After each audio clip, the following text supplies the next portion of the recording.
Ombak besar pantai selatan gak bikin semua hewan menjauh. Justru di garis pantai ini, penyu datang menitipkan generasi berikutnya. Nih, petualangan saya kali ini dimulai dengan mencari jejak-jejak penyu. Jadi kali ini saya, bapak dan juga kakak itu dapat informasi dari masyarakat sekitar bahwa ada jejak penyu yang kayaknya ada sarang telurnya ya Pak ya di sekitar sini. Dan ini lagi coba kita gali, lokasinya udah kita temuin. Ini kayaknya diperkirakan di sini, tapi kita lihat dulu ya, kita gali apakah memang ada atau enggak. Pantai Sodong di wilayah Adipala jadi salah satu lokasi pendaratan favorit penyu dari masa ke masa. Setiap musimnya, penyu akan naik ke darat. Bukan buat liburan, tapi buat bertelur di titik pantai yang sama. Ada. Wah, ada nih telurnya nih. Gimana Pak pegangnya Pak? Nah, ini telur. Ternyata ada, telurnya beneran. Ini nggak apa-apa Pak saya pegang. Ini pertama kalinya loh saya pegang telur penyu dan ternyata dia agak empuk ya telurnya. Kan kalau telur ayam itu dia keras ya cangkangnya. Kalau ini dia empuk nih. Induk penyu itu jago banget nentuin lokasi nitipin anak. Mereka menggali sarang di pasir, menyimpan telurnya, lalu menutupinya lagi biar lebih aman. Sayangnya predator alami penyu juga nggak kalah jago. Makanya upaya konservasi dilakukan biar penyu tetap lestari. Dia kan patin itu mengandung lendir dari indukan penyu. Oh, diambil juga. Karena salah satu fungsi lendir ini adalah untuk melapisi cangkang telur penyu dari bakteri pembusukan ketika terjadi proses penetasan. Oh, tuh bagian pentingnya lagi, kita nggak cuma ambil telurnya, tapi ambil juga pasir-pasir yang di dalam itu ya Pak. Induk penyu nggak akan pernah kembali untuk menengok atau merawat telurnya. Jadi nggak usah khawatir, telur-telur nggak bakal dicari emaknya saat dipindah rumah ke konservasi. Nah, ini telur yang tadi kita sudah ambil, kita pindahkan di area penetasan telur yang ada di konservasi. Jadi ini emang udah dibikin nih seperti pasir.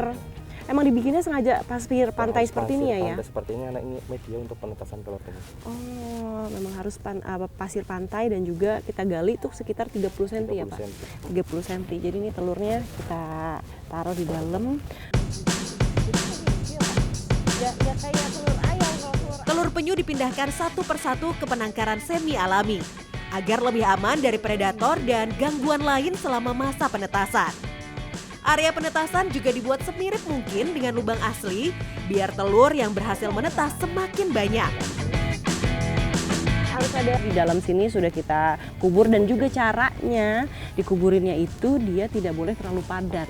Jadi masih ada ruang, masih ada rongga udara supaya nanti ketika dia menetas itu dia tidak sesak gitu ya Pak, masih bisa bergerak. Kebetulan hari ini pun sudah ada yang mau kita ambil untuk diproses penetasan ya Pak, beda lagi. Berarti ini kita... Ini prosesnya sudah mulai dia menetas. Oh. Nah, kita prediksi hari ini dia akan menetas. Asli deh, hoki setahun kepake hari ini. Kebetulan banget ada telur-telur yang udah tanggalnya buat menetas. Anak bayi. Katanya sih dari satu indukan penyu bisa menghasilkan 100 sampai 150 butir telur. Sama seperti di alam liar, di sini pun nggak semua berhasil menetas sempurna. Tapi saya sih tetap senang bisa jadi saksi datangnya tukik atau anak penyu ke dunia. Nih, penyu yang baru menetas anak-anaknya ini nggak bisa langsung ditaruh di air, tapi harus diinkubasi dulu di dalam sini. Proses karantina selama di karantina maksudnya selama 1 malam untuk penyesuaian suhu ketika di dalam sarang dan di luar sarang. Jadi nggak kaget dari kena pasir terus kena air. Di sini tukik nggak bisa langsung dilepas liarkan. Demi menjaga peluang hidupnya, mereka dirawat dan dipantau oleh petugas konservasi. Anak penyu itu kayak bayi manusia loh. Ada tali pusarnya di sebelah sini nih. Nah, tali pusarnya ini kalau misalnya dia semakin kecil dan semakin gak kelihatan seperti ini. itu tuh sebenarnya sudah siap untuk dilepas liarkan. Sejak masih telur, penyu nggak punya mode manja. Mereka harus langsung bertahan hidup sendiri tanpa pantauan dari induknya.